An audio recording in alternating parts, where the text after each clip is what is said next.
কেন আসছি এখানে? এখান থেকে আল্লাহর ইশক মহব্বতের দৌলত নেওয়ার জন্য, আল্লাহ পাকের ইশক মারফতের দৌলত নেওয়ার জন্য এখানে এসেছি। যে ভাইয়েরা, দোস্ত, আহবাবেরা, এখান থেকে আল্লাহ পাকের মহব্বত নিয়ে যাওয়ার জন্য। এই বাজারে আল্লাহ পাকের মহব্বত বিক্রি করা হয়। আমরা সবাই আল্লাহ পাকের মহব্বতের খরিদ্দার, আমরা সবাই আল্লাহ পাকের মহব্বতের গ্রাহক হয়ে আসছি এখানে। আমার ভাইয়েরা, দোস্ত, আহবাব, আল্লাহু আকবার। পাগলিবাদী হযরত মুজাহিদ রহমতুল্লাহ আলাইহির কথা শুনি। বেড়ার ওই পাশে গেছে, বেড়ার পার্টিশনের ওই পাশে গেছে, যাইয়া সেজদায় পড়ছে। সেজদায় পড়ি, গয় রব্বুল আলামিন, তোমার সাথে আমার একটা গোপন প্রেমের সম্পর্ক ছিল, সারা দুনিয়ার কেউ জানতো না। রাত্র যখন গভীর হইয়া যাইত, নীরব হইয়া যাইত, নিথর হইয়া যাইত, আমি আস্তে আস্তে ঘুম থেকে উঠি, পাও টিপি টিপি অজু করি, তাহাজ্জুদের নামাজ পড়ি, তাহাজ্জুদের নামাজের মুসাল্লায় বসি বসি তোমার সাথে নীরবে প্রেমালাপ করতাম। লা ইলাহা ইল্লাল্লাহ, লা ইলাহা ইল্লাল্লাহু মুহাম্মাদুর রাসূলুল্লাহ। ইয়া আল্লাহ, আজকে যখন তোমার আমার গোপন প্রেমের সম্পর্ক আরেকজন তৃতীয় ব্যক্তি জেনে গেছে, মুজাহিদ যখন জেনে ফেললো, এই পৃথিবীতে আমি আর থাকতে তৈয়ার না, তুমি আমাকে উঠাইয়া লও। আশহাদু আল্লা ইলাহা ইল্লাল্লাহু ওয়া আশহাদু আন্না মুহাম্মাদান আবদুহু ওয়া রাসূলুহু।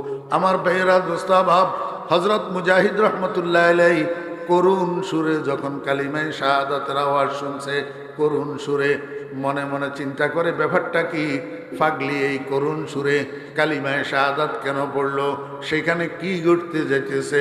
বসার থেকে উঠি, হযরত মুজাহিদ রহমতুল্লাহ আলাইহি পার্টিশনের ওই পাশে গেছে, যাইয়া দেখে পাগলিবাদীর নিথর শরীরটা সিজদারত অবস্থায় পড়ে আছে, রুহটার দুনিয়াতে না। গুফতে কুদ্দুসি ফকিরি দরফানা ও দরবাকা, খুদ ব খুদ আজাদ বুদি, খুদ গরফতার আমদি। আমার ভাইয়েরা, দোস্তাবা, তাহাজ্জুদের নামাজের এই পাওয়ার, তাহাজ্জুদের নামাজে মানুষের কোথায় পৌঁছায় জানেননি? তাহাজ্জুদের নামাজে মানুষের কোথায় পৌঁছায়? তাহাজ্জুদের নামাজে মানুষের যেই আসন পর্যন্ত পৌঁছায়, ওই আসনটার নাম মকামে আবদিয়ত। মকামে আবদিয়ত, তাহাজ্জুদের নামাজে মানুষের আবদিয়তের মকাম পর্যন্ত পৌঁছায়। আবদিয়তের মকামে মানুষ যখন যাইয়া পৌঁছায়, ওই মানুষটার জন্য আল্লাহ পাক যেই কোনো ফয়সালা করেন, যেই কোনো সিদ্ধান্ত নেন, আগে মানুষ এটার জিজ্ঞাসা করে, বান্দা, তোমার জন্য আমি এমন একটা ফয়সালা করতেছি, বলো না তুমি রাজি আছো কিনা? খুদি কো কর বুলন্দ ইতনা कि हर तकदीर से पहले, खुदी को कर बुलंद इतना कि हर तकदीर से पहले, खुदा खुद बंदे से पूछे बता तेरा रजा क्या है। ও মুসলমান ভাইরা, এমনও মুসলমান আজকের এই মাহফিলেও আমরা কেউ এমনও থাকতে পারি যে জীবনেও একদিন তাহাজ্জুদের নামাজ পড়ি নাই, জীবনেও পড়ি নাই একদিন তাহাজ্জুদের নামাজ। ও যুবক ভাইয়েরা, তরুণ ভাইয়েরা, আল্লাহু আকবার, কোমরে গামছা বাঁধি মাঠে নামেন, কোমরে গামছা বাঁধি মাঠে নামেন, কাজ শুরু করেন। তারপরে বুঝবেন দূরে থাকি থাকি ফির মুরিদি কোরআন শরীফে নাই, ইল্লাল্লাহর জিকির জায়েজ নাই, এই সমস্ত আজে বাজে কথা দূরে থাকি থাকি বলা পরিহার করেন। কাজে নামেন, রসগোল্লা ততক্ষণ পর্যন্ত বুঝবেন না কত স্বাদ, যতক্ষণ জিহ্বার আগায় না লাগবে। জিহ্বার আগায় যতক্ষণ না লাগবে ততক্ষণ স্বাদ বুঝবেন না। আমি ফরিদউদ্দিন চ্যালেঞ্জ করলাম, বেশি দিন না, 2টা কাজ করেন, 40 দিন, 40 দিন 2টা কাজ করেন। 1 নম্বর কাজ তাহাজ্জুদের নামাজ 40 দিন লাগাতার পড়বেন, মাঝখানে গ্যাপ যেতে পারবে না, ছুট যেতে পারবে না। 40 দিন তাহাজ্জুদের নামাজটা পড়েন। এরপরে তাহাজ্জুদের নামাজের পরে একটা জিকির করবেন। এই জিকিরটা আল্লাহু আকবার সুলুকের লাইনের প্রাথমিক স্টেজের কাজ, প্রথম দরজা। 12 তসবিহ জিকির, 200 বার লা ইলাহা ইল্লাল্লাহ, লা ইলাহা ইল্লাল্লাহ, লা ইলাহা ইল্লাল্লাহ। আমি আমি আমার কলিজার টুকরা মুর্শিদ শাইখুল আরবে ওয়াল আজম শাইখুল মাশায়েখ হযরত মাওলানা শাহ জমিরুদ্দিন নানুপুরি রহমতুল্লাহ সারা জীবন দেখছি রাত্রের 4টার সময় ঘুম থেকে উঠি মসজিদে চলে গেছে, মসজিদের মেহরাব বরাবর সেখানে চেয়ার একটার মধ্যে বসি 12 তাসবিহ জিকির আদায় করতেছে। লা ইলাহা ইল্লাল্লাহ মুহাম্মাদুর রাসূলুল্লাহ। এই জন্য আমার ছোট ভাইয়েরা, ও যুবক ভাইয়েরা, তরুণ ভাইয়েরা, আমরা তো ভুলের মধ্যে আছি। আমরা মনে করি মুরিদ হওয়ার জন্য, মারফতের লাইনে, আধ্যাত্মিক লাইনে সাধনা করার জন্য, অগ্রগামী হওয়ার জন্য খালি আলেম হওয়া লাগে, মাদ্রাসায় পড়া লাগে। ও ইংরেজি শিক্ষিত ভাইয়েরা, গোটা দেশের থেকে আগত আমার ইংরেজি শিক্ষিত ভাইয়েরা, এটা ভুল। হযরত খাজা আজিজুল হাসান মজজুব রহমতুল্লাহ আলাইহি একটা ক্লাসও জীবনে মাদ্রাসায় পড়ে নাই, একটা ক্লাসও মাদ্রাসায় পড়ে নাই। জেনারেল শিক্ষিত মানুষ, ডেপুটি কালেক্টর ছিলেন। হযরত থানভী রহমতুল্লাহ আলাইহির হাতে হাত দিয়া হযরত থানভী রহমতুল্লাহ আলাইহির ওজিফাগুলা, সবকগুলা আদায় করিয়া জাওহার হইয়া গেছে। আল্লাহ পাক উনাকে ইলমে লাদুন্নি এমনভাবে ঢেলে দিয়েছিলেন, শেষ পর্যন্ত খাজা আজিজুল হাসান মজজুব রহমতুল্লাহ আলাইহির জবানের থেকে এমন এমন কথা বাইর হইছে যেগুলা অনেক আলেমদের বুঝি উঠতে কষ্ট হয়।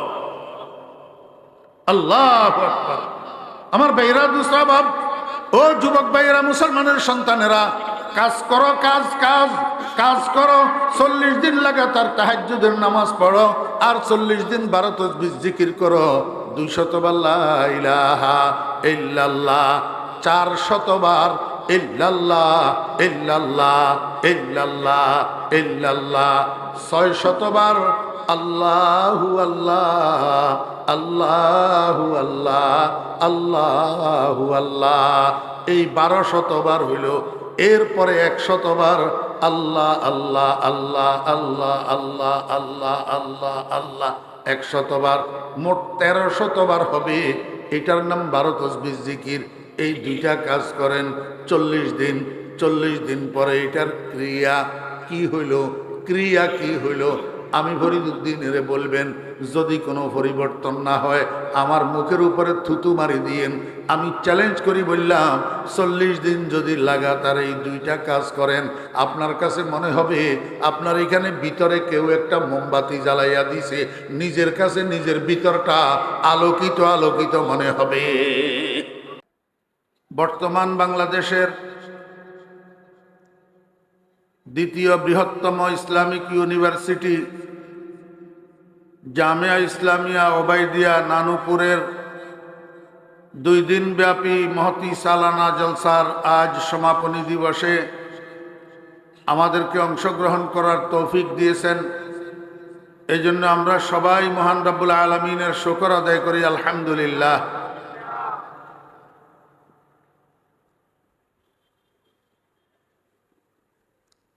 আমাদেরকে আল্লাহ পাক রব্বুল আলামিন সৃষ্টি করেছেন আল্লাহ পাকের ইবাদতের জন্য। ওয়া মা খালাকতুল জিন্না ওয়াল ইনসা ইল্লা লিয়াবুদুন। আমাদেরকে আল্লাহ পাক কি জন্য সৃষ্টি করেছেন? মনোযোগ নাই। আল্লাহ পাক আমাদেরকে কি জন্য সৃষ্টি করেছেন? আল্লাহ পাকের ইবাদতের জন্য। এই ইবাদতটা প্রথমত 3 প্রকার।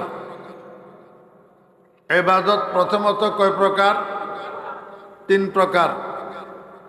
1 নম্বর ইবাদতে বদনী, 2 নম্বর ইবাদতে লিসানি, 3 নম্বর ইবাদতে মালি। যথাক্রমে দৈহিক ইবাদত, মৌখিক ইবাদত, আর্থিক ইবাদত। এরপরে এই 3টা ইবাদতের প্রত্যেকটা আবার 2 প্রকার, ফরজ আর নফল। দৈহিক ইবাদত ফরজ, দৈহিক ইবাদত নফল। মৌখিক ইবাদত ফরজ, মৌখিক ইবাদত নফল, আর্থিক ইবাদত ফরজ, আর্থিক ইবাদত নফল। মোট এই 6 প্রকারের ইবাদত। এর মধ্যে প্রথম যেটা দৈহিক ইবাদত ফরজ, এর মধ্যে সর্বোত্তম হইল 5 ওয়াক্ত নামাজ। দৈহিক ফরজ ইবাদতের সর্বোত্তম ইবাদত 5 ওয়াক্ত নামাজ। দৈহিক ইবাদতগুলোর মধ্যে যেগুলা নফল, দৈহিক নফল ইবাদতের মধ্যে সর্বোত্তম ইবাদত হইল সালাতুত তাহাজ্জুদ, তাহাজ্জুদের নামাজ। জানা থাকলে একটু বলুন তো, তাহাজ্জুদের নামাজটা, যে নামাজটা মাগরিবের পরে পড়া হয়। আম্মা কথা কয় না, ওই একটা সামনে দিয়ে বসে বসে হাত খুঁড়ের, হাত খুঁড়ার জন্য বসে। তাহাজ্জুদের নামাজ মাগরিবের পরে পড়া হয় কোন সময়? শেষ রাত্রে। আল্লাহ পাক রব্বুল আলামিন আল্লাহর বন্ধু মুহাম্মদুর রাসূলুল্লাহ সাল্লাল্লাহু আলাইহি ওয়াসাল্লামকে সরাসরি নির্দেশ দিয়েছেন রাত্রের নির্দিষ্ট একটা অংশে এই তাহাজ্জুদের বাড়তি নামাজটা পড়ার জন্য, যেটা 5 ওয়াক্ত নামাজের উপরে বাড়তি নামাজ। ফাতাহাজ্জাত বিহি নাফিলাতাল লাক।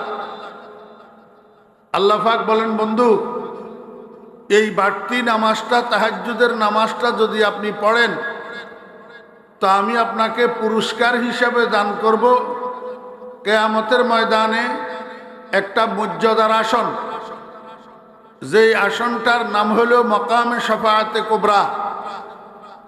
শাফাআতে কুবরার মর্যাদা, সম্মান, এটা আমি আপনার পূর্বের আর কোনো নবী রসুলকে দেব না, শুধু আপনার জন্য বরাদ্দ। কিসের বিনিময়ে?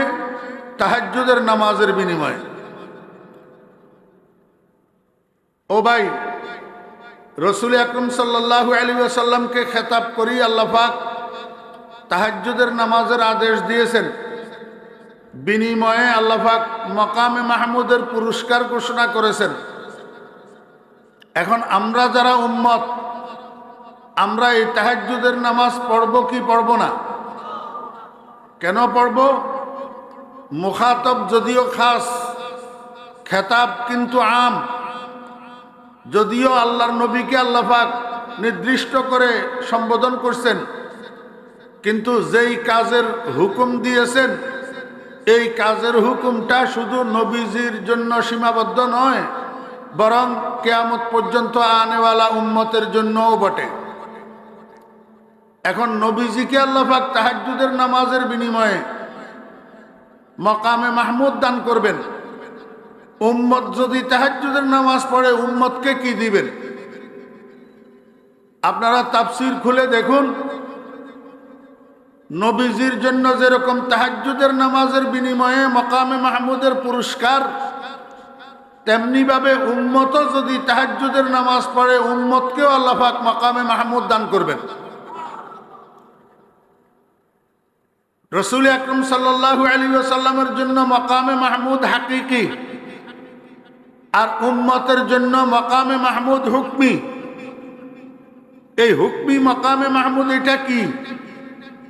এটা হইল দুনিয়ার যে কোনো মানুষ তাহাজ্জুদের নামাজ পড়বে, তাহাজ্জুদের নামাজের অভ্যাস গড়ে তুলবে, আল্লাহ পাক তাদেরকেও দুনিয়াতে এবং আখিরাতে সম্মানিত করবেন।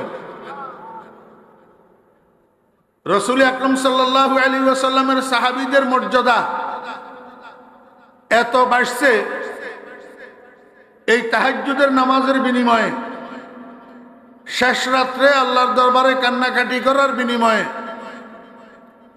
আমার ভাইরা,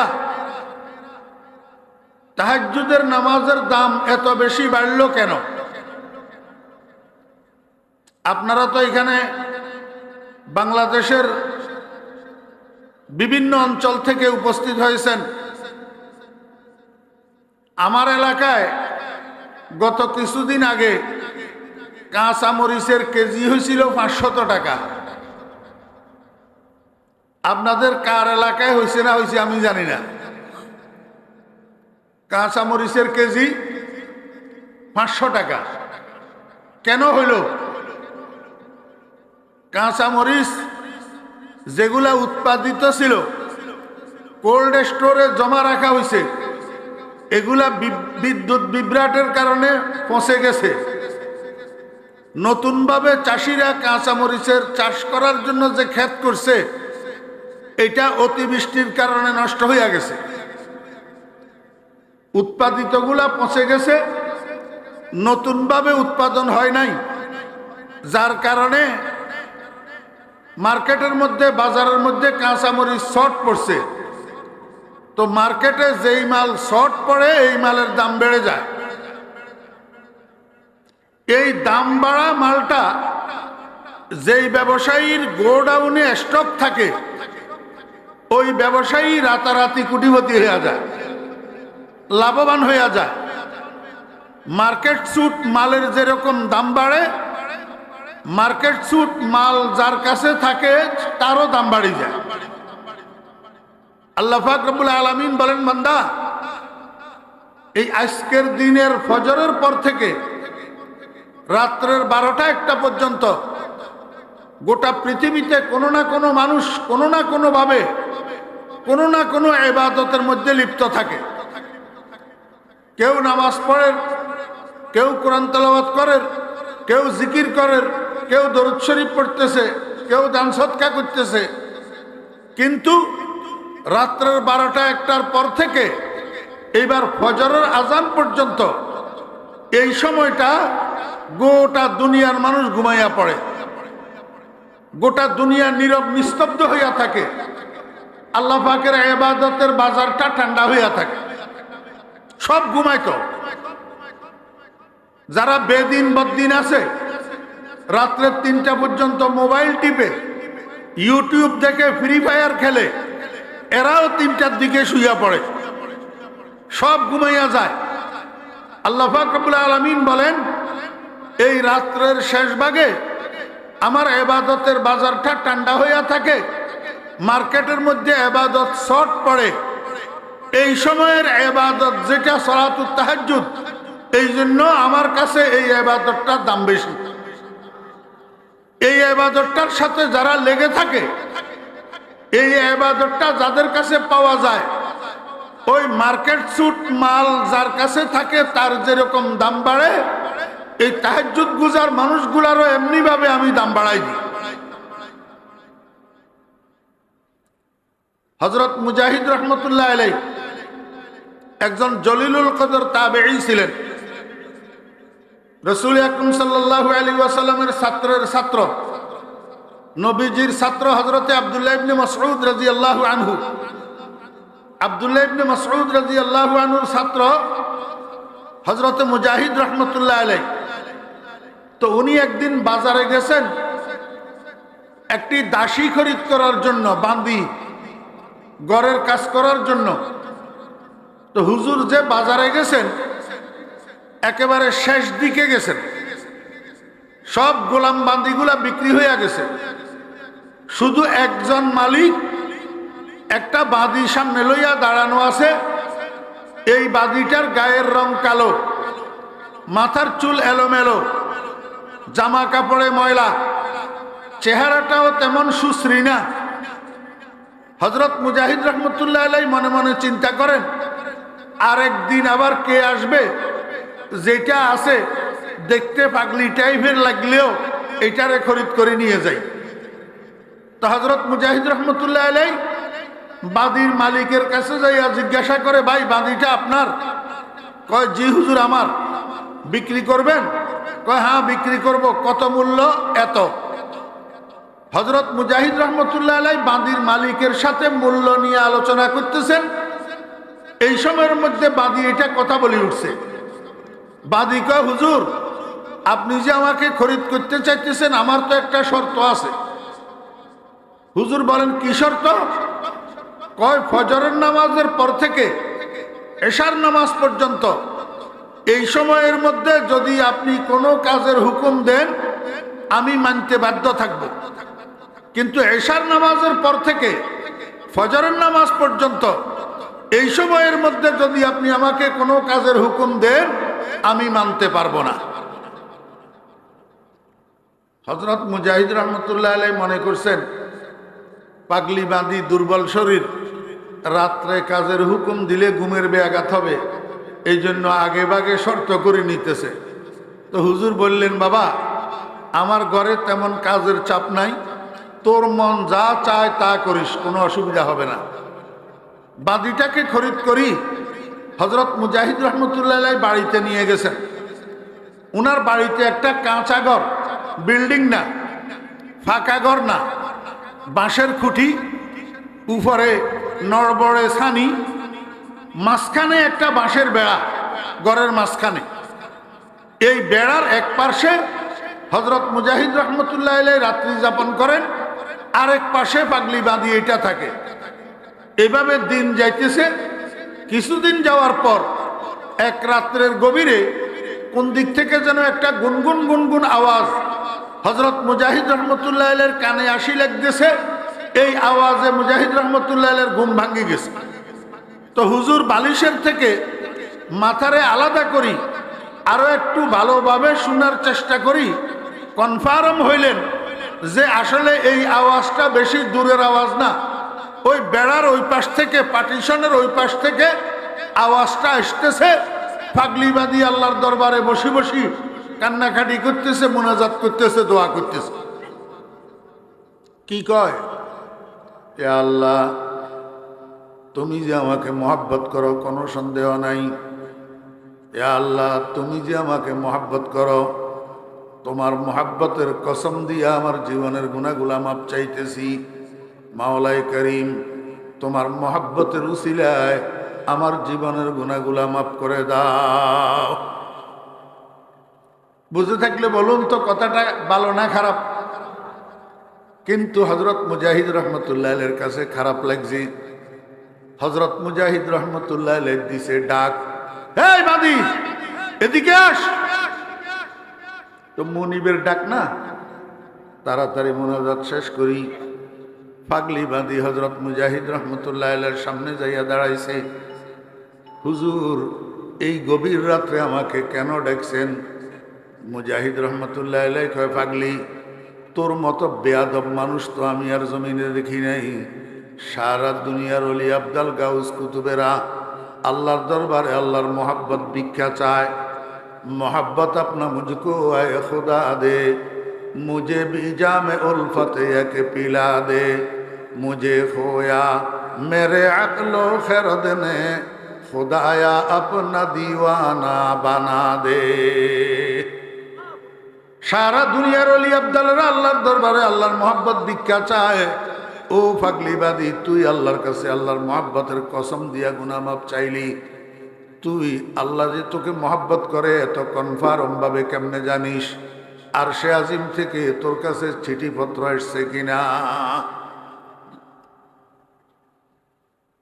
পাগলিবাদী হযরত মুজাহিদ রহমতুল্লাহ আলাইহির প্রশ্নের উত্তরে হযরত মুজাহিদ রহমতুল্লাহ আলাইহিকে হাদিস বয়ান করে শোনায়। এমনি দেখতে তো পাগলের মতো লাগে। এখন এই পাগলি জলিলুল কদর মুহাদ্দিস হযরত মুজাহিদ রহমতুল্লাহ আলাইহিকে হাদিস বয়ান করে শোনায়। قال رسول الله صلى الله عليه وسلم إذا أراد الله بعبد خيرا استعمله الله. قالوا كيف استعمله الله يا رسول الله؟ قال يوفقه الله للعمل الصالح قبل الموت. আমরা বাংলা ভাষাভাষী মানুষ, এই জন্য নবীজির হাদিস আরবি আমাদের সামনে পড়লে আমরা বুঝি না, আমাদেরকে অনুবাদ করে দেওয়া লাগে। হযরত মুজাহিদ রহমতুল্লাহ আলাইহিকে হাদিস কি অনুবাদ করে দেওয়া লাগছে? পড়ার সাথে সাথে হযরত মুজাহিদ রহমতুল্লাহ আলাইহি বুঝে গেছেন, ওরে বাপরে বাপ, দেখতে পাগলের মতো লাগে। এখন এই পাগলিবাদী এই হাদিসে সহিহে মরফুয়ে মুত্তাসিল আমারে শুনাই দিল, অথচ আমার কাছে এই পর্যন্ত এই হাদিসটা পৌঁছে নাই। পাগলি বাঁধি কয় মুজাহিদ, শুনলেন তো আল্লাহর পয়গম্বরের হাদিস, আল্লাহর হাবিব কি বললেন? আল্লাহর হাবিব তো বললেন, আল্লাহ পাক যখন কোনো বান্দার মঙ্গল চায়, যখন কোনো বান্দার কল্যাণ চায়, আল্লাহ পাক যখন কোনো মানুষকে মহাব্বত করে, ওই মানুষটার গলার মধ্যে একটা প্রেমের রশি লাগায়। কি লাগায়? প্রেমের। রিশতায়ে দর গর্দনম আফগন্দা দোস্ত, রিশতায়ে দর গর্দনম আফগন্দা দোস্ত, মি বরধার যাকে খাতের খাহেউস। আল্লাহ পাক যখন কোনো মানুষকে মহাব্বত করেন, ওই মানুষটার গলার মধ্যে একটা মহাব্বতের রশি লাগায়। ওই রশি দিয়া টানিয়া টানিয়া দৈনিক 5 বার তারে মসজিদে নিয়ে যায়। ওই রশি দিয়া টানিয়া টানিয়া তাকে তাবলীগের জামাতে নিয়ে যায়। ওই রশি দিয়া টানিয়া টানিয়া হক্কানি পীর মাশায়েখদের দরবারে নিয়ে যায়। ওই মহাব্বতের রশি দিয়া টানিয়া জীবনের কোনো এক মুহূর্তে হইলেও তাকে মক্কার মদিনায় নিয়ে যায়। রিশতায়ে দর গর্দনম আফগন্দা দোস্ত, মি বরধার যাকে খাতের খাহেউস। ও ভাইরা, ঢাকা থেকে, কুমিল্লা থেকে, রাজশাহী থেকে, পোরশা থেকে, দক্ষিণবঙ্গ থেকে, কক্সবাজার থেকে, হ্যাঁ, সারা বাংলাদেশ থেকে আপনারা কি এখানে গায়ের জোরে আসছেন? কেউ গায়ের জোরে আসেন নাই। খোদার কসম করে বললাম, আল্লাহ পাক রব্বুল আলামিন আপনাদের গলায় একটা মহাব্বতের রশি লাগাইয়া, এই মহাব্বতের রশি দিয়া টানিয়া টানিয়া আপনাদেরকে নানুফরের জমিন পর্যন্ত নিয়ে আসছে। আল্লাহ পাগলিবাদী কয় মুজাহিদ, যদি আল্লাহর হাবিবের হাদিস সত্য হইয়া থাকে তাহলে আমাকে একটু বুঝান, এই গভীর রজনীতে সারা দুনিয়ার মানুষ ঘুমে বিভোর, আপনার মতো এত বড় জলিলুল কদর মুহাদ্দিস আপনিও তো ঘুমাইতেছেন, সারা দুনিয়ায় নীরব নিস্তব্ধ নিথর হইয়া রইছে, আল্লাহ পাকের ইবাদতের বাজারটা ঠান্ডা হইয়া রইছে। এই সময়ের মধ্যে আল্লাহ পাক আমার মতো একটা পাগলিরে ঘুম থেকে জাগাইলেন, ঠান্ডা পানি দিয়া ওযু করাইলেন, তাহাজ্জুদের নামাজ পড়াইলেন। এখন আবার আল্লাহর দরবারে বসে বসে কাঁদায়। ও মুজাহিদ, আপনি কি মনে করেন আমি কি নিজে নিজে এমনি আল্লাহর দরবারে বসে বসে কাঁদি? না না, আমি যখন আল্লাহর দরবারে হাত উঠাই, গায়েবের থেকে আল্লাহ পাক আমারে ডাকিয়া ডাকিয়া কয়, খুশনুমায়দ নালায়ে শাবাহায়ে তু, খুশনুমায়দ নালায়ে শাবাহায়ে তু, জৌকে হাদারম জিয়ার বাহায়ে তু। ও পাগলি, তুই যখন আমার দরবারে হাত উঠাস, তুই যখন চোখের পানি ফেলিস, আমি আল্লাহর কাছে ভালো লাগে, এই জন্য আমি চাই তোরে আর একটু বেশি করে কাঁদাই। ও পাগলিবাদী, তুই আর একটু কাঁদ, তোর আল্লাহ আল্লাহ ডাক, আর তো চোখের পানির কান্না আমার কাছে বড় ভালো লাগে। খুশনুমায়দ নালায়ে শাবাহায়ে তু, জৌকে হাদারম জিয়ার বাহায়ে তু। আমার বেরা দোস্ত আহবাব, পাগলিবাদীর কথা শুনি হযরত মুজাহিদ রহমতুল্লাহ আলাইহি স্টনিজ হইয়া গেছে। হযরত মুজাহিদ রহমতুল্লাহ আলাইহি মনে মনে কয়, ওরে বাপরে বাপ, আমি তো মনে করছিলাম একটা সাধারণ পাগলিবাদী, এখন তো দেখি এটা সাধারণ না, এ তো এক অসাধারণ নারী। হযরত মুজাহিদ রহমতুল্লাহ আলাইহি কয়, এই পাগলি, আমি ভুল করছি, তোর থেকে সেবা গ্রহণ করি। এখন আমি সিদ্ধান্ত নিয়েছি, আর বাকি জীবন যতদিন বাঁচবি দাসত্বের জীবন তোকে কাটাইতে হবে না। এই মুহূর্তে তোরে আমি আজাদ করে দিলাম, এই মুহূর্তে তোরে স্বাধীন করে দিলাম। তবে তোকে খরিদ করার দিন তুই আমাকে একটা শর্ত দিয়েছিলি, আমি তোর শর্তটা মেনে নিয়েছিলাম। আজকে তোকে মুক্ত করার দিন, আমিও তোকে একটা শর্ত দিতেছি, তুই আমার শর্তটা মেনে নিতে হবে। শর্তটা হইল, আজকে যে তোরে আমি স্বাধীন করে দিলাম, এখন থেকে মৃত্যু পর্যন্ত যতদিন বাঁচবি স্বাধীনতার জীবন অন্য কোথাও কাটাইতে পারবি না, আমার এখানে কাটাইতে হবে। আমি সিদ্ধান্ত নিয়েছি, ভুলবশত আমি তোর থেকে যে সেবা গ্রহণ করছি সেই ভুলের প্রায়শ্চিত্ত করব, বাকি জীবন তুই বাদীর খেদমত করিয়া করিয়া।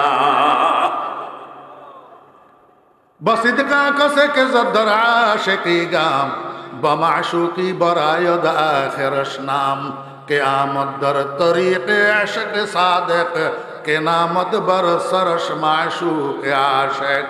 আমার ভাইয়েরা, দোস্ত আহবাবেরা, ও সারা বাংলাদেশ থেকে আসা মুসলমান ভাইয়েরা, আমরা তো বুঝি না, আমরা তো মানুষের দরজায় দরজায় ঘুরি, মানুষের দরজার কড়া নাড়ি, আমরা তো মানুষের শরণাপন্ন হই।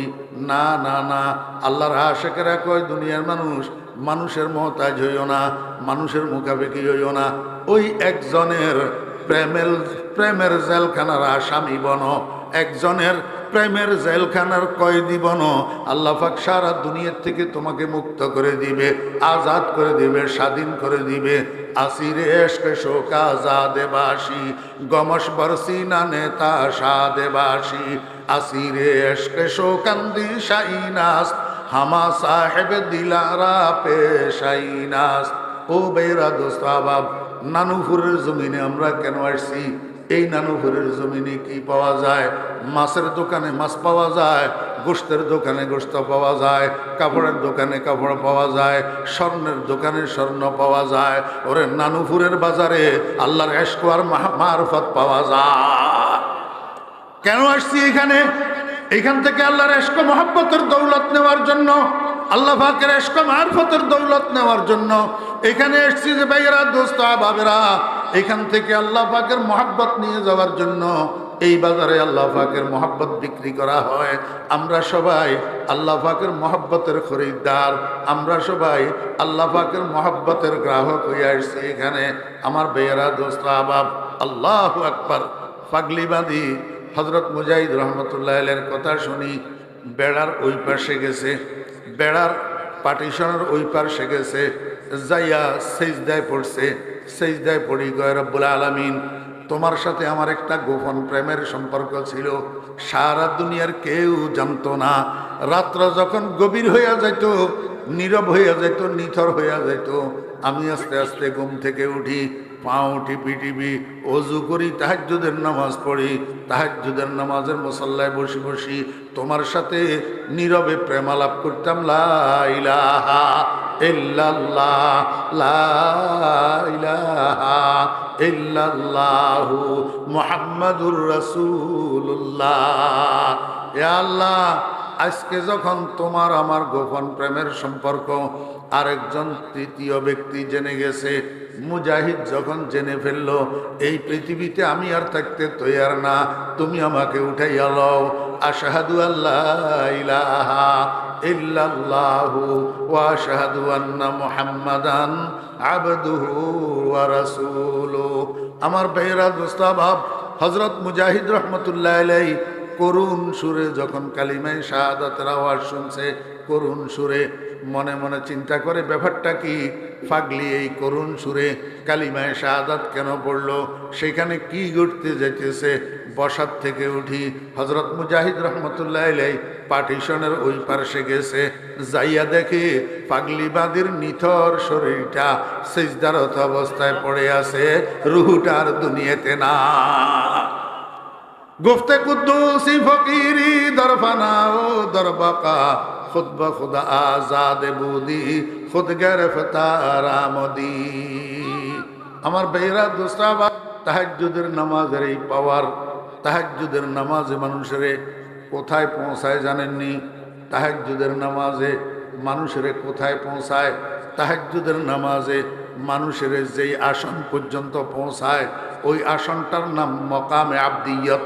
মকামে আবদিয়ত, তাহাজ্জুদের নামাজে মানুষের আবদিয়তের মকাম পর্যন্ত পৌঁছায়। আবদিয়তের মকামে মানুষ যখন যাইয়া পৌঁছায়, ওই মানুষটার জন্য আল্লাহ পাক যেই কোনো ফয়সালা করেন, যেই কোনো সিদ্ধান্ত নেন, আগে মানুষ এটার জিজ্ঞাসা করে, বান্দা তোমার জন্য আমি এমন একটা ফয়সালা করতেছি, বলো না তুমি রাজি আছো কিনা? খুদি কো কর বুলন্দ ইতনা कि हर तकदीर से पहले, खुदी को कर बुलंद इतना कि हर तकदीर से पहले, खुदा खुद बंदे से पूछे बता तेरा रजा क्या है। ओ मुसलमान भाईरा, এমনও মুসলমান আজকের এই মাহফিলেও আমরা কেউ এমনও থাকতে পারি যে জীবনেও একদিন তাহাজ্জুদের নামাজ পড়ি নাই, জীবনেও পড়ি নাই একদিন তাহাজ্জুদের নামাজ। ও যুবক ভাইয়েরা, তরুণ ভাইয়েরা, আল্লাহু আকবার। কোমরে গামছা বাঁধি মাঠে নামেন, কোমরে গামছা বাঁধি মাঠে নামেন, কাজ শুরু করেন। তারপরে বুঝবেন দূরে থাকি থাকি ফির মুরিদি কোরআন শরীফে নাই, ইল্লাল্লাহর জিকির জায়েজ নাই, এই সমস্ত আজে বাজে কথা দূরে থাকি থাকি বলা পরিহার করেন। কাজে নামেন, রসগোল্লা ততক্ষণ পর্যন্ত বুঝবেন না কত স্বাদ, যতক্ষণ জিহ্বার আগায় না লাগবে। জিহ্বার আগায় যতক্ষণ না লাগবে ততক্ষণ স্বাদ বুঝবেন না। আমি ফরিদউদ্দিন চ্যালেঞ্জ করলাম, বেশি দিন না, 2টা কাজ করেন, 40 দিন। 40 দিন 2টা কাজ করেন।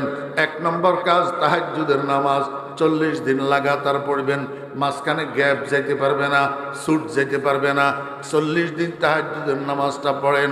এরপরে তাহাজ্জুদের নামাজের পরে একটা জিকির করবেন।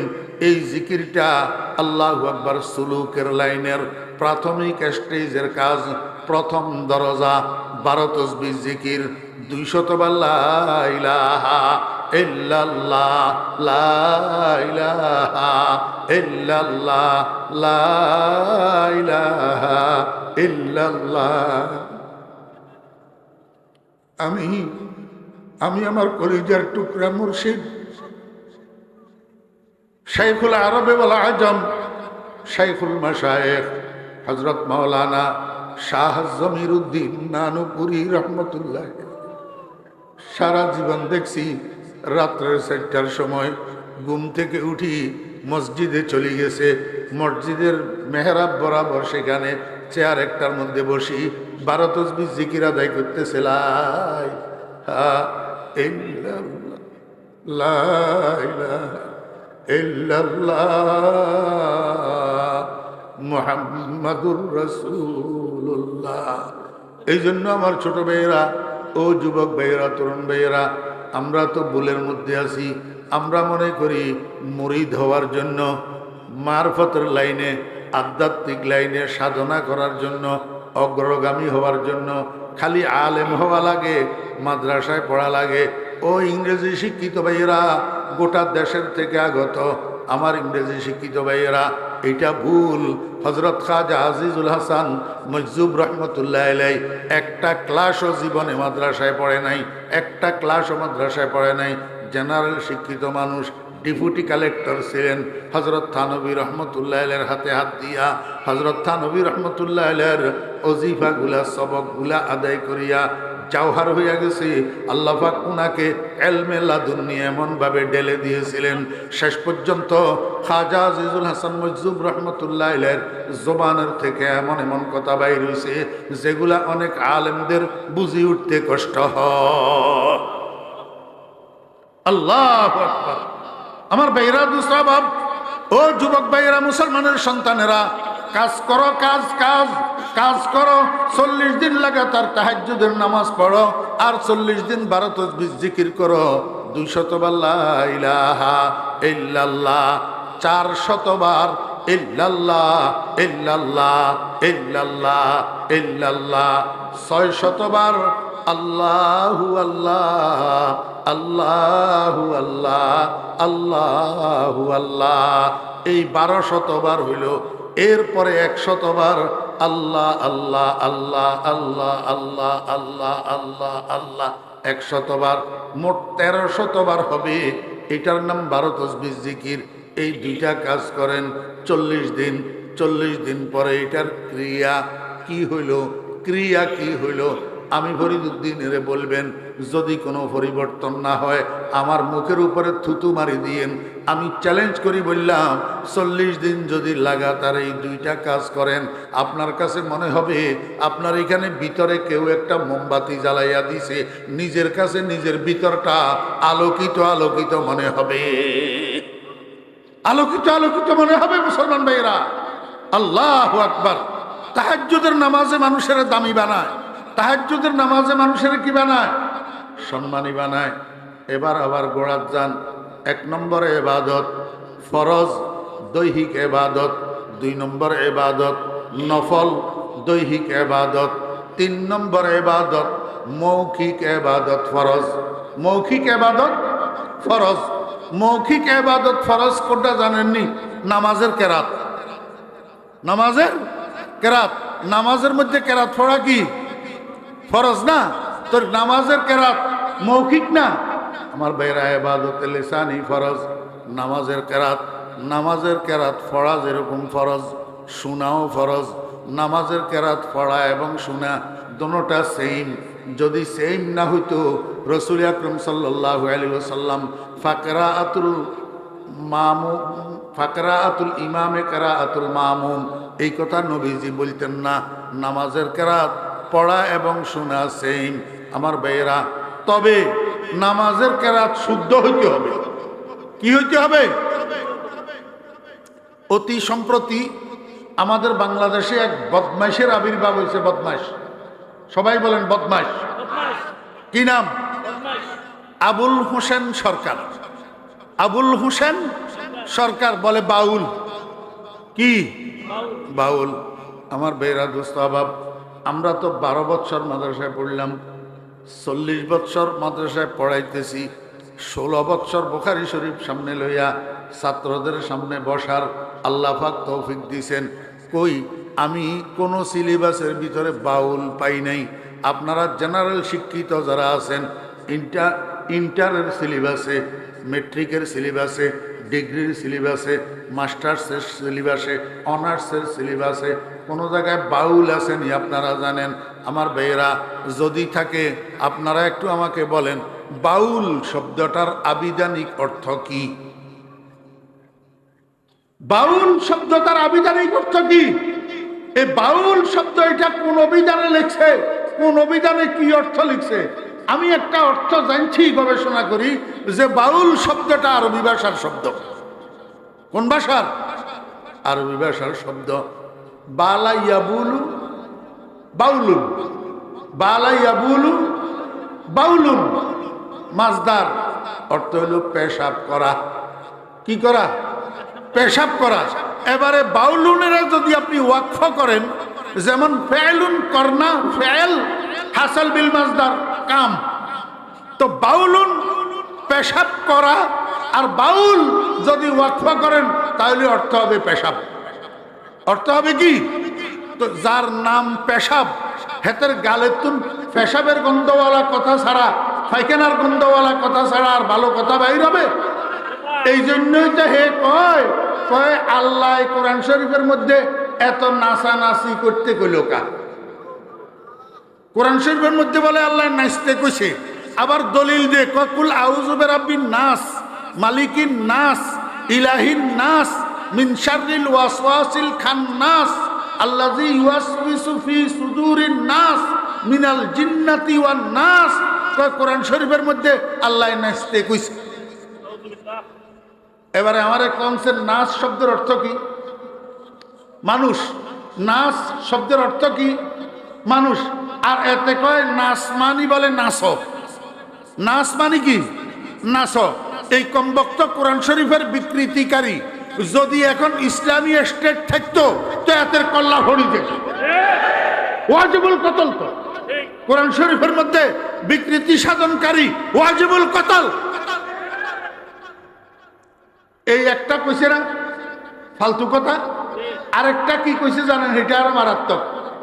আমার বেহরা দোস্ত আবাব, এতে কয় তোদের আল্লাহ একবার কইল প্রথম সৃষ্টি এশক, তারপরে কইল প্রথম সৃষ্টি আরশ, তারপরে কইল প্রথম সৃষ্টি নূর, তারপরে কইল প্রথম সৃষ্টি রূহ। এক মুখে এত কথা কেমনে কয়? এক মুখে এত, এই নাউজুবিল্লাহ, নকলে কুফর, কুফর নাবাসত। হে কয় এক মুখে এত কথা কয় যে এটা মুখ না ফুটকি। কনে কয় এ আবুল্লে? কার মুখের কথা কইছে? আল্লাহর। কার মুখের কথা? আল্লাহর। সরাসরি আল্লাহর উপরে আক্রমণ, সরাসরি আল্লাহর উপরে আক্রমণ। এতের নাম আবুল হোসেন রাখি, এতের নাম রাখা দরকার ডোনাল্ড ট্রাম্প। এতের নাম আবুল হোসেন বাদ দিয়া এতের নাম রাখা দরকার মোদি। এতের নাম আবুল হোসেন বাদ দিয়া এতের নাম রাখা দরকার হরেশচন্দ্র। কারণ এতের কাছে ইমান তিমানের গোষ্ঠীও নাই। এতে সরাসরি আল্লাহর উপরে কি করছে? আমার ভাইয়েরা, দোস্ত আহবাব, আল্লাহর উপরে আক্রমণ এটা ইমানদার কোনোদিন মানতে পারে না। ইমানদার নিজের উপরে আক্রমণ মানতে পারে, স্ত্রী পুত্রদের উপরে আক্রমণ মানতে পারে, মালের উপরে আক্রমণ মানতে পারে, সম্মানের উপরে আক্রমণ মানতে পারে, কিন্তু আল্লাহর উপরে আক্রমণ ইমানদার কোনোদিন মানে নিতে পারে না। ছোট্ট একটা উদাহরণ আমি আপনাদেরকে দিই, ছোট্ট। হযরত আবু বকর সিদ্দিক রাদিয়াল্লাহু আনহু নামাজ পড়ি মসজিদে নববী থেকে বাসায় যাইতেছে। এক বদমাশ ইহুদি রাস্তার পাশে দাঁড়াই হযরত আবু বকর সিদ্দিক রাদিয়াল্লাহু আনহুকে শুনাইয়া শুনাইয়া কয়, মুসলমানেরাও ফকির, মুসলমানদের খোদাও ফকির। কি কয়? মুসলমানেরাও ফকির, মুসলমানদের খোদাও ফকির। হযরত আবু বকর রাদিয়াল্লাহু আনহু এমনি হাত যতটুকু উঠছে ঠাট করি মারছে মুখের উপরে এক চটকানা, এমনি 5 আঙ্গুলের দাগ মুখের উপরে বসে গেছে। ইহুদি থাপ্পড় খাই গেছে রাসূল আকরাম সাল্লাল্লাহু আলাইহি ওয়াসাল্লামের দরবারে, যাইয়া কয়, হে মুহাম্মদ, দর্শই পড়েন সাল্লাল্লাহু আলাইহি ওয়াসাল্লাম, রাসূল আকরাম সাল্লাল্লাহু আলাইহি ওয়াসাল্লামের যাইয়া কয়, হে মুহাম্মদ, তোমার আবু বকরে আমারে থাপ্পড় মারছে, আমি তোমার কাছে বিচার চাই। রাসূল আকরাম সাল্লাল্লাহু আলাইহি ওয়াসাল্লাম কয়, এটা কি কইলা? তোমার মনে হয় ভুল হইতেছে কোথাও। আমার আবু বকর তো এরকম না, থাপ্পড় মারার লোক না। তোমারে মনে হয় ওমরে লাগল পাইছিল, তোমারে মনে হয় ওমরে পাইছিল। ইহুদি কয়, না না, আমি ওমর রেও চিনি, আবু বকর রেও চিনি, আমারে ওমরে থাপড়ায় নাই, আমারে থাপড়াইছে আবু বকরে। রসুল কয়, তোর সাক্ষী দিও। কয়, সাক্ষীর দরকার নাই, তুমি আমার মুখ ইনকোয়ারি করো। রসুল আকরাম সাল্লাল্লাহু আলাইহি ওয়াসাল্লাম বসার থেকে উঠি ইহুদির মুখ ইনকোয়ারি করি, দেখে যে কথা ঠিক, 5টা আঙ্গুলের চাপ মুখের মধ্যে বসে রয়েছে। রসুল আকরাম সাল্লাল্লাহু আলাইহি ওয়াসাল্লাম সাহাবী একজনকে পাঠালেন, যাও আবু বকরকে যেখানে পাও আমার কাছে নিয়ে আসো। হযরত আবু বকর সিদ্দিক রাদিয়াল্লাহু আনহুকে নবীজির কাছে নিয়ে আসা হয়েছে। নবীজি জিজ্ঞাসা করেন, আবু বকর, মুহাম্মদী আদালতে আপনার বিরুদ্ধে মামলা হয়েছে, বাদী এই ইহুদি, আপনি নাকি তার মুখে থাপ্পড় দিয়েছেন, কথা সত্য কিনা? আমার একটু বুঝি থাকলে বলুন, আবু বকর সত্যবাদী না মিথ্যাবাদী? না হলে সিদ্দিক লকব হয় কেমনে? কথা বুঝেন নাই? হযরত আবু বকর সিদ্দিক রাদিয়াল্লাহু আনহু কয়, ইয়া রাসূলুল্লাহ, বাদীর বর্ণনা সত্য, আমি বাদীকে থাপ্পড় দিছি যে এই কথা ঠিক। রাসূল আকরাম সাল্লাল্লাহু আলাইহি ওয়াসাল্লাম কয়, আবু বকর, আপনার যাকে মনে চায় যখন মনে চায় এইভাবে তো আপনি থাপ্পড় দিতে পারেন না, এটা অনধিকার চর্চা। আমার এই বিচারালয়, আমার এই আদালত, এটা ইনসাফের আদালত, আমার এখানে কোনো রকমের স্বজনপ্রিয়তা চলে না। কেন থাপ্পড় দিছেন কারণ দর্শান। আবু বকর সিদ্দিক রাদিয়াল্লাহু আনহু কয়, ইয়া রাসূলুল্লাহ, আমি সব সময় মসজিদে নববীতে আসা যাওয়া করি নামাজ পড়ার জন্য। এই আসা যাওয়ার পথে ইহুদি সব সময় আমাকে উত্ত্যক্ত করে, আমারে টিটকারি করে, ক্রিটিসাইজ করে, গালি দেয়। আমি কোনো সময় কিচ্ছু বলি না, আমি কোনো সময় প্রতিবাদ করি না। মনোযোগ আসেনি? সেদিকে যাও, আপনাদের কি? আবু বকর কয়, ইয়া রাসূলুল্লাহ, সব সময় এই ইহুদি রাস্তার পাশে দাঁড়িয়ে আমারে ক্রিটিসাইজ করে। এখন আমাদের বাংলাদেশে মানুষ কতগুলো আছেন নামের মুসলমান, আলেম ওলামা দেখলে একটু টিটকারি না করলে পেটের ভাত হজম হয় না। জি আমার ভাইরা, দোস্ত বাপ, আবু বকর সিদ্দিক রাদিয়াল্লাহু আনহু কয়, ইয়া রাসূলুল্লাহ, কোন সময় আমি প্রতিবাদ করি না, তাকাইও দেখি না, শুনিও না। সে সব সময় আমারে গালিগালাজ করে। আজকে যখন আমি মসজিদের থেকে নামাজ পড়ি বাসায় যাইতেছিলাম, রাস্তার পাশে দাঁড়াইয়া স্পষ্ট ভাষায় আমাকে শুনাইয়া শুনাইয়া কয়, মুসলমানেরাও ফকির, মুসলমানদের খোদাও ফকির। ইয়া রাসূলুল্লাহ, এতদিন আমার উপরে সে আক্রমণ করছে, আমারে গালাগালি করছে, আমি কানে নেই নাই, আমি মনে নেই নাই। আজকে যখন আমার আল্লাহ রে ফকির বলছে, আমার ইমানের সাগরে আগুন লাগিয়ে গেছে, আমি আর বরদাস্ত করতে পারি নাই। আমার নিজের অজান্তে হাত যতটুকু উঠছে অতটুকু থেকে থাপ্পড় দিছি। ইয়া রাসূলুল্লাহ, এটা আমার ইমানি তাকাজা। আমার আল্লাহ রে সে ফকির কেন বলল? হ্যাঁ, সেরকম ইমান আমাদের কাছে নাই, সেরকম ইমান আমাদের কাছে নাই। আমার আল্লাহরে কইল যে মুখ নে না ফুটকি, ও ইমানদার, তোমার কলবে আগুন লাগে না? তুই কিসের নেতা যেই নেতা বাউল আবুল হোসেনের সমর্থন করে? বাংলাদেশের মুসলমান তোর নেতা মানে না। বাংলাদেশের মুসলমান তুই দল কানা তুই আবুল হোসেন সরকারকে সমর্থন করবি, তুই যেই দলের নেতা হবি না কেন তোরে বাংলাদেশের মুসলমান সাপোর্ট করতে পারে না।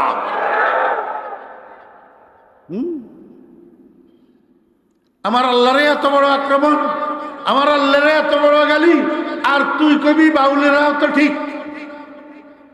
আস্তাগফিরুল্লাহ। এই মুসলমান ভাইরা, দল করেন, কোনো অসুবিধা নাই। আপনি গণতান্ত্রিক দেশে আপনার যেই দল মনে চায় সেই দল করবেন, কিন্তু দল কানা হবেন না। দল কানা হবেন না। যখন দলের ইসলামের সাথে সংঘর্ষ হয়, ইসলামের সাথে দলের যখন সংঘর্ষ হয়, দলের কাজের যখন সংঘর্ষ হয়, আপনি দল ত্যাগ করতে পারবেন, ইসলাম ত্যাগ করতে পারবেন না।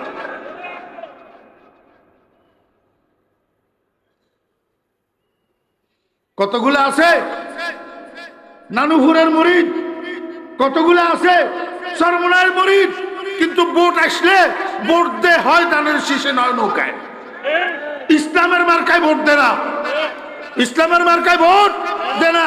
কি লাভ হবে তুমি নানুপুরের মুরিদ হইয়া? কি লাভ হবে তুমি চরমনায়ের মুরিদ হইয়া? দল আগে না ইসলাম আগে? দল আগে না ধর্ম আগে? দল আগে না আল্লাহ রসুল আগে? আমার বেহরা দোস্ত আহবাব, রসুল আকরম সাল্লাল্লাহু আলাইহি ওয়াসাল্লামকে আবু বকর, তোমার আল্লাহরে যে ইহুদি ফকির কইছে এটার সাক্ষী পেশ করো। কি করো? সাক্ষী পেশ করো। হযরত আবু বকর সিদ্দিক রাদিয়াল্লাহু আনহু কয়, ইয়া রাসূলুল্লাহ, প্রতিমধ্যে আমি আর সে একা। সে বলছে আমি শুনছি, আর তো কেউ তৃতীয় ব্যক্তি ছিল না, আর কেউ শুনে নাই। এখন আমি সাক্ষী দিব কোত্থেকে? আল্লাহর হাবিব জনাবে মুহাম্মদুর রাসূলুল্লাহ সাল্লাল্লাহু আলাইহি ওয়াসাল্লামকে, আবু বকর, আমার এটা ইনসাফের আদালত, যতক্ষণ পর্যন্ত আল বাইয়িনাতু আলাল মুদ্দাঈ ওয়াল ইয়ামিনু আলা মান আনকার, যতক্ষণ পর্যন্ত না হবে ততক্ষণ পর্যন্ত আমি আপনার পক্ষে বিচারের রায় দিতে পারবো না। আপনি যদি সাক্ষী পেশ করতে না পারেন, আমি ইহুদির থেকে এখন জবানবন্দি নেব। ইহুদি যদি কসম করি হলফ করি যদি বলে সে এরকম কথা বলে নাই, তাহলে আজকে মুহাম্মদী আদালতে ইহুদির পক্ষে রায় হবে, আপনার বিরুদ্ধে রায় হবে। আমি এই জনসমাবেশে রায় দিয়া দেব। যেমনিভাবে ইহুদির মুখে আপনি থাপ্পড় দিয়েছেন, তেমনি ভাবে ইহুদি আপনার মুখে একটা থাপ্পড় দিয়া প্রতিশোধ গ্রহণ করবে। হযরত আবু বকর সিদ্দিক রাদিয়াল্লাহু আনহু চোখের পানি টপ করে পড়ে গেছে। আবু বকর সিদ্দিক রাদিয়াল্লাহু আনহু মনে মনে কয়, আল্লাহ রে, আমি যে থাপ্পড় দিছিলাম এটা তো কেউ দেখে নাই, আর এখন যে ইহুদি আমারে থাপ্পড় দিব এটা তো ভরপুর মজলিসের মধ্যে থাপ্পড় দিব। এখন কি করি? সাক্ষী তো কেউ নাই। আল্লাহ পাক রব্বুল আলামিন জিব্রাইলকে ডাক দিছে, কয়, ও জিব্রাইল, তাড়াতাড়ি আসো, এক সেকেন্ড দেরি করিও না। এই মুহূর্তে ওহী লইয়া আমার বন্ধুর কাছে যাও, আমার বন্ধুকে যাইয়া বলো আবু বকরকে ইহুদি যে বলছে মুসলমানেরাও ফকির, মুসলমানদের খোদাও ফকির, এই কথা দুনিয়াতে আবু বকরের পক্ষে সাক্ষী দেওয়ার জন্য কেউ শুনে নাই, কিন্তু আমি আল্লাহ শুনছি। আমার বন্ধুকে যাইয়া বলো আবু বকরের পক্ষে আমি সাক্ষী দিয়া দিলাম। লাকাদ সামিআল্লাহু কাওলাল্লাযীনা ক্বালু ইন্নাল্লাহা ফকির। দোস্ত, খবরদার, এই কমবক্ত জালিম নাস্তিকের গোষ্ঠী, এগুলাকে কোনো অবস্থায় সমর্থন করা যাবে না। ইবাদত, 1 নম্বর দৈহিক ইবাদত ফরজ, 2 নম্বর দৈহিক ইবাদত নফল, 3 নম্বর মৌখিক ইবাদত ফরজ নামাজের কেরাত, 4 নম্বর মৌখিক ইবাদত নফল। মনোযোগ আসেনি? 4 নম্বর মৌখিক ইবাদত নফল। মৌখিক যত নফল ইবাদত আছে তার মধ্যে সর্বোত্তম ইবাদত হলো জিক্রুল্লাহ। সর্বোত্তম ইবাদত কি? জিক্রুল্লাহ। আমার ভাইরা দোস্ত, আল্লাহর জিকির। এই আল্লাহর জিকিরের যতগুলা বাণী আছে এর মধ্যে সর্বোত্তম জিকির হলো কালান নবিয়্যু সাল্লাল্লাহু আলাইহি ওয়াসাল্লাম আফজালুজ যিকরি লা ইলাহা ইল্লাল্লাহ। মৌখিক যত নফল ইবাদত আছে এর মধ্যে সর্বোত্তম ইবাদত আল্লাহ পাকের জিকির, আর আল্লাহর জিকিরের মধ্যে উত্তম জিকির হলো লা ইলাহা ইল্লাল্লাহ। এই জন্য আমার ভাইরা, দোস্ত আহবাবেরা, এই নানুপুরের জলসায় 2 দিন পর্যন্ত আসলেন, রইলেন। এখান থেকে কি নিয়ে যাবেন? এই একটা একটা কথা সব বয়ানগুলোর মধ্য থেকে ছোট্ট ছোট্ট ছোট্ট ছোট্ট যেই কথাগুলা, এগুলাকে মুখস্থ করি, ফাতিহা স্বরূপ সাথে নিয়ে যান, যেন এগুলার উপরে আমল করা যায়। উঠকে বৈঠকে চলায় ফেরায় কি করবেন? লা ইলাহা ইল্লাল্লাহ, লা ইলাহা ইল্লাল্লাহ, লা ইলাহা ইল্লাল্লাহু মুহাম্মাদুর রাসূলুল্লাহ। আপনারা বলবেন, হুজুর কেমনে উঠকে বৈঠকে লা ইলাহা ইল্লাল্লাহ বলবো? লা ইলাহা ইল্লাল্লাহ বলতে তো আমার কাছে মজা লাগে না। আমার কাছে সোনা বন্ধুর গানগুলা গাইতে না মজা লাগে, বাংলা হিন্দি ছায়াছবির গানগুলা শুনতে না মজা লাগে। লা ইলাহা ইল্লাল্লাহ আমার কাছে মজা লাগে না। ও দোস্ত আহবাব, এগুলা লা ইলাহা ইল্লাল্লাহ মজা লাগার জন্য রুচি ঠিক করতে হবে। রুচি, জিহ্বার রুচি যদি ঠিক না থাকে, দীর্ঘদিন জ্বরে আক্রান্ত থাকার কারণে জিহ্বার রুচি যদি খারাপ হয়ে যায়, সুস্বাদু তরকারিও স্বাদ লাগে না।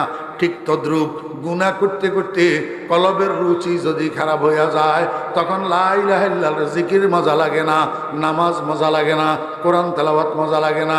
জিহ্বার রুচি ঠিক করার জন্য যেরকম ডাক্তারের কাছে যাওয়া লাগে, আমার ভাইয়েরা, দোস্ত আহবাব, কলবের রুচি ঠিক করার জন্য এরকম ডাক্তারের কাছে যাওয়া লাগে, যেই ডাক্তারের চিকিৎসা করি প্রেসক্রিপশন দিয়া কলবকে পরিষ্কার করবে, কলবকে সাফ করবে, কলবকে পবিত্র বানাবে, ওয়াইউজাক্কিহিম করবে, ওয়াইউজাক্কিহিম। আমার ভাইরা, দোস্ত আহবাব, এরকম ডাক্তার বর্তমানেও সারা পৃথিবীতে আছে না নাই? এই ডাক্তার, কলবের ডাক্তার, সর্বপ্রথম এবং সর্বশ্রেষ্ঠ ডাক্তার মুহাম্মদুর রাসূলুল্লাহ সাল্লাল্লাহু আলাইহি ওয়াসাল্লাম সাহাবায়ে কেরামদেরকে ডাক্তার বানাইয়া গেছেন। সাহাবায়ে কেরামদের মধ্যে হযরতে আলী রাদিয়াল্লাহু আনহু আর কতগুলারে চিকিৎসা করে ডাক্তার বানাইছেন। তন্মধ্যে একজন ডাক্তারের নাম হযরতে হাসান বসরি রাহমাতুল্লাহ আলাইহি, হযরতে হাসান বসরি রাহমাতুল্লাহ আলাইহি আর কতগুলাকে ডাক্তার বানাইছেন। তন্মধ্যে একজন ডাক্তারের নাম শেখ আব্দুল ওয়াহিদ রহমতুল্লাহ আলাইহি, শেখ আব্দুল ওয়াহিদ রহমতুল্লাহ আলাইহি আর কতগুলাকে ডাক্তার বানাই গেছেন।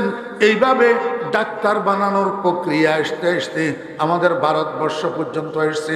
ভারতবর্ষের একজন বিশ্ববিখ্যাত কলবের ডাক্তারের নাম খাজা নূর মোহাম্মদ মিয়াজি নূর মোহাম্মদ সাহেব জানজানবী রহমতুল্লাহ আলাইহি, উনি আর কতগুলার ডাক্তার বানাইছেন।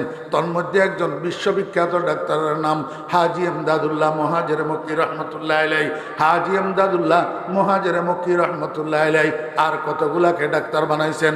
তন্মধ্যে একজন ডাক্তারের নাম কাসেম নানুতুবি, একজন ডাক্তারের নাম আশরাফ আলী থানবী, একজন ডাক্তারের নাম রশিদ আহমদ গঙ্গুহি রহমতুল্লাহ আলাইহিম।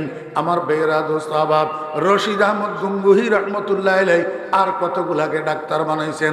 তন্মধ্যে একজন ডাক্তারের নাম হযরত মাওলানা জমিরুদ্দিন রহমতুল্লাহ আলাইহি, যিনি হাটহাজারী মাদ্রাসার সরফরুস্তে আলা ছিলেন, প্রধান পৃষ্ঠপোষক ছিলেন।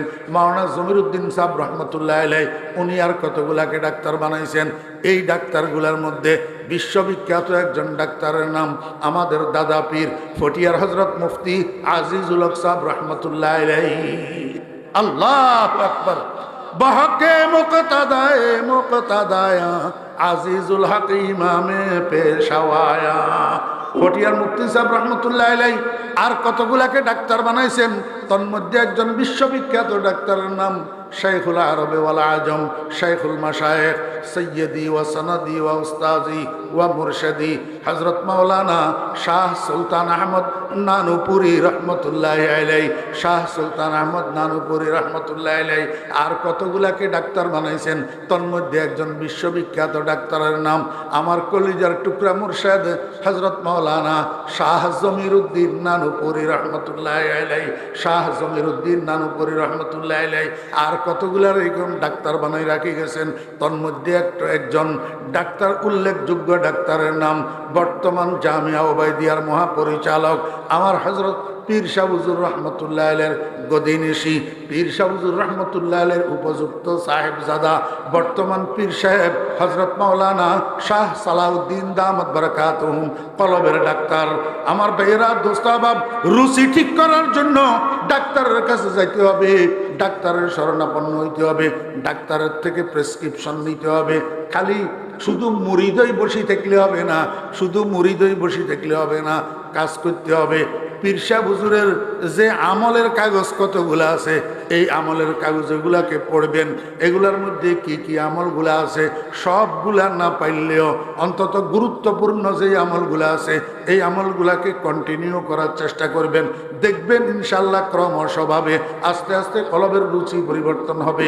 কলবের যখন রুচি পরিবর্তন হবে, এবার আল্লাহর জিকির মধুর মধুর মতো মিষ্টি লাগবে, মিশ্রির চাকের মতো মজা লাগবে। দোসতে শক্কর না শায়দ পেশে বুলবুল, দোসতে শক্কর না শায়দ পেশে বুলবুল, না খাদ খাতের জুনিকে হাতে গোল। উঠকে বৈঠকে লা ইলাহা ইল্লাল্লাহ, এই একবার পড়লে একবার মাদ্দাবিহা সাউতাহু, আওয়াজের একটু টানি, লা ইলাহা ইল্লাল্লাহ একবার পড়লে আল্লাহর হাবিব কয় 4000 গুনাহ মাফ হইয়া যায়। রাইফেলের গুলি মিস হইতে পারে, আমার নবীজির জবান মিস হইতে পারে না। একবার পড়লে 4000 যদি মাফ হয়, 100 বার পড়লে কত গুনাহ মাফ হয়? 4 লক্ষ। 4 লক্ষ 100 বার পড়লে 4 লক্ষ গুনাহ মাফ হয়। কোনো মানুষ যদি সকালবেলায় ফজরের পরে 100 বার, মাগরিবের পরে 100 বার, দৈনিক 200 বার লা ইলাহা ইল্লাল্লাহ পাঠ করে 8 লক্ষ গুনাহ আমলনামার থেকে মাফ করে দেওয়া হয়।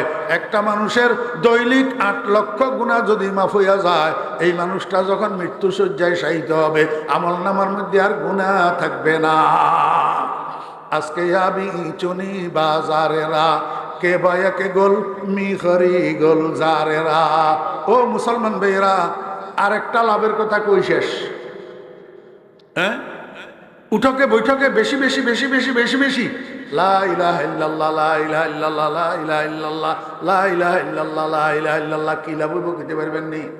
এই মানুষ সজাগ অবস্থায় কথা যেটা বেশি জপে, ঘুমের মধ্যে এটা বকে, ঘুমের মধ্যে এটা বকে। হুঁশের অবস্থায় কথা যেটা বেশি কয়, বেহুশ অবস্থায় অটোমেটিক মুখের থেকে কথা এটা বাইর হয়। দেখেন না আমাদের নুরানি ছাত্ররা মাদ্রাসার মধ্যে পড়ে, নামাজের বাহিরে এবং ভিতরে 13 ফরজ, রাত্রে ঘুমের ভিতরেও কয় নামাজের বাহিরে এবং। আমি যে বছর ছাগল নিয়ে আজিজিয়া মাদ্রাসায় হাসতুম পড়ি, আমার এক বাড়িতে জাগির দিছে, জাগির তো জাগির বাড়ির মুখ দরজায় কাঁচারির মধ্যে, ডেইরি ঘরের মধ্যে এক পাশে একটা চকি, আরেক পাশে আরেকটা চকি। এক পাশের চকিতে আমারে থাকতে দিছে, আরেক পাশের চকিতে আমার সমবয়সী আরেকটা ছেলে থাকে। এই পোলাইটা রাত্রের 1টা 2টা বাজলে 20 টাকা 15 টাকা চিৎকার মারি উঠে। এই চিৎকারে আমার ঘুম ভাঙ্গি যায়। সকালবেলায় জাগিরওয়ালারা জিজ্ঞেস করলাম, আঙ্কেল কি পোলা একটার লগে আমারে শোয়াইয়া দিয়েছেন? এটা তো রাত গভীর হইলে ঘুমের ভিতরে 10 টাকা 20 টাকা 15 টাকা করে চিৎকার মারে, এই চিৎকারে তো আমি ঘুমাইতে পারি না। জাগিরওয়ালা কয়, বাবা রে, এই পোলা এটা হোটেলের মেসিয়ার, হোটেলের মেসিয়ার, কাস্টমার রে খাওয়াই। এবার কাস্টমার যখন কাউন্টারে যায় বিল দেওয়ার জন্য, তখন কাউন্টারে বিল কোয়া লাগে 10 টাকা 20 টাকা। এখন হেতে সারাদিন যে 10 টাকা 20 টাকা ডাক কয়, রাত্রে ঘুমের ভিতরেও বকে 10 টাকা 20 টাকা। আল্লাহর আশিকেরা কি কয় জানেননি? আন্দরিরা মি তরাস ও মি খারাস, তা দমে আখের দমে ফারেক মবাস, তা দমে আখের দমে আখের বওয়াদ, যে এনায়েত বাতু সাহেবে সির বওয়াদ। ও খুদার বান্দা, উঠকে বৈঠকে চলাই ফেরায় বেশি বেশি যদি তুমি জপ বানাও, লা ইলাহা ইল্লাল্লাহ, লা ইলাহা ইল্লাল্লাহ। ওরে মৌতের সাকরাতের সময় আজরাইলের দেখি যখন চক্ষু উল্টি যাবে, বেহুশ হইয়া যাইবা, তখন আল্লাহর মেহেরবানিতে অটোমেটিক মুখ থেকে বাইর হবে লা ইলাহা ইল্লাল্লাহ। আল্লাহর হাবিব জনাবে রাসূলুল্লাহ সাল্লাল্লাহু আলাইহি ওয়াসাল্লাম বলেন, মান কানা আখিরু কালামিহি লা ইলাহা ইল্লাল্লাহ দাখালাল জান্নাহ। যে ব্যক্তি দুনিয়া থেকে যাওয়ার সময় শেষ কথা লা ইলাহা ইল্লাল্লাহ, এরপরে আর কোনো কথা তার মুখ থেকে বাইর হয় নাই, কিয়ামতের ময়দানে বিনা হিসাবে জান্নাত, সোজা জান্নাতে চলে যাবে, কোনো হিসাব নিকাশ হবে না। আলহামদুলিল্লাহি রাব্বিল আলামিন, আলহামদুলিল্লাহি রাব্বিল আলামিন, আলহামদুলিল্লাহি রাব্বিল আলামিন, ওয়াসসালাতু ওয়াসসালামু আলা আশরাফিল আমবিয়াই ওয়াল মুরসালিন। রব্বানা যালামনা আনফুসানা ওয়া ইল্লাম তাগফির লানা ওয়া তারহামনা লানাকুনান্না মিনাল খাসিরিন। রব্বানা হাব লানা মিন আজওয়াজিনা ওয়া যুররিয়্যাতিনা কুররাতা আ'য়ুন ওয়াজআলনা লিল মুত্তাকিনা ইমামা। রব্বিরহামহুমা কামা রাব্বায়ানি সাগীরা।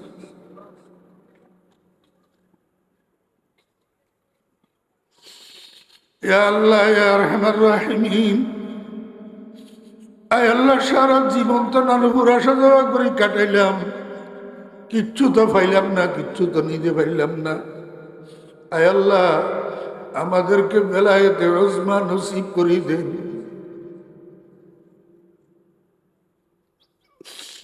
এ আল্লাহ বশরে হাফি রহমতুল্লাহ আলাইহি মদের আসরের থেকে নিয়ে আপনি কুতুব বানাইয়া দিয়েছেন। এ আল্লাহ, এ আল্লাহ আমাদেরকে বেলায়েতে উজমা নসিব করে দেন। এ আল্লাহ, এ আল্লাহ বেলায়েতে উজমা নসিব করে দেন। আয় আল্লাহ আমি গুনাহগার হলেও আপনার ওলিদের খেদমত করছি মাওলা। এ আল্লাহ হযরত নানুপুরি হুজুর রহমতুল্লাহ আলাইহির সিনাত থেকে, আমার বাবাজির সিনাত থেকে আল্লাহ ফয়ুজাতের দ্বারা আমাদেরকে মালামাল করে দেন। মুঝে ইমা বাজাহে শেখ আলম সুলতান আহমদ ওয়ালি বাসাখাদ।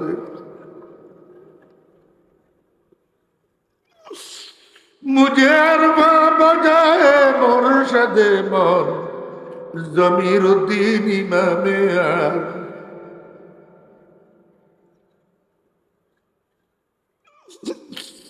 अल्लाह मुझे इखलास बजाए सैयद मन बजलुर रहमा इमाम मुखलसा दे। আল্লাহ আপনার ওলিদেরকে সাগর দিয়েছিলেন, আমরা তো আপনার ওলিদের দরবারের কুকুর। আল্লাহ আমাদেরকে একটা একটা ফোঁটা হইলেও আপনার মহব্বতের দৌলত দেন না। আল্লাহ, এ আল্লাহ নানুপুরের জলসাকে কবুল ফরমান। এ আল্লাহ এই জলসাকে কবুল ফরমান।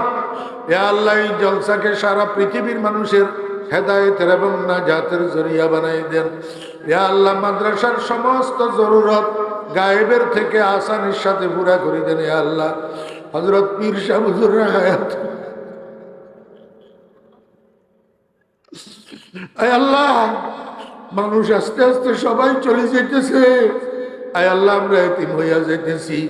আয় আল্লাহ বর্তমান পীর সাহেব হুজুরের হায়াতের মধ্যে বরকত দান করেন। আল্লাহ, আল্লাহ হুজুরের সেহত ও আফিয়তে রাখেন। আল্লাহ, আয় আল্লাহ শেফায়ে কামেল দান করেন। আল্লাহ, আয় আল্লাহ সুস্থভাবে চলাফেরা করার তৌফিক দেন। আল্লাহ, ইয়া আল্লাহ ইয়া আরহামার রাহিমিন, এতগুলা মানুষের সাথে আমি নালায়েক ফসাগান্দা হাত উঠেছি। আল্লাহ, আল্লাহ উনাদের উসিলে আমারে কবুল করিল। ইয়া আল্লাহ তওবা করলাম, ইস্তেগফার করতেছি মাওলা, দয়া করে তওবাকে কবুল ফরমান, জীবনের গুনাহগুলো মাফ করে দেন। হে আল্লাহ আমাদের সবাইকে তাহাজ্জুদ গুজার বানাই দেন। হে আল্লাহ জিকির করনেওয়ালা বানাই দেন। হে আল্লাহ আপনার দরবারে কান্নাকাটি করার করুণা বানাই দেন। হে আল্লাহ ইয়া আরহামার রাহিমিন, ইয়া আকরামুল আকরামিন, নানুপুর জলসায় আসা যাওয়ার পথে মেহমানদেরকে আপনার কুদরতের হাতে হেফাজত করেন। হে আল্লাহ, আয় আল্লাহ আপনার হাবিবের সদকা দোয়া দরখাস্ত কবুল ফরমান। হে আল্লাহ যত মানুষ এসছে আল্লাহ কার কি হাজত আছে আপনার জানা আছে, সকলের মোবা হাজাত পূরণ করে দেন। মাকাসিদে হাসানা পূরণ করে দেন। যত মানুষ অসুস্থ আছে সেবা দান করেন। আয় আল্লাহ, আমাদের আওলাদ ফরজন্দের মধ্যে যারা অসুস্থ আছে সেহতে কামেলা ইনায়েত ফরমান। আয় আল্লাহ, আপনার হাবিবের সদকা দোয়া দরখাস্ত কবুল ফরমান। ওয়া সাল্লাল্লাহু তাআলা আলা খাইরি খালকিহি মুহাম্মাদিন ওয়া আলিহি ওয়া সাহবিহি আজমাইন বিরহমাতিকা ইয়া আরহামার রাহিমিন।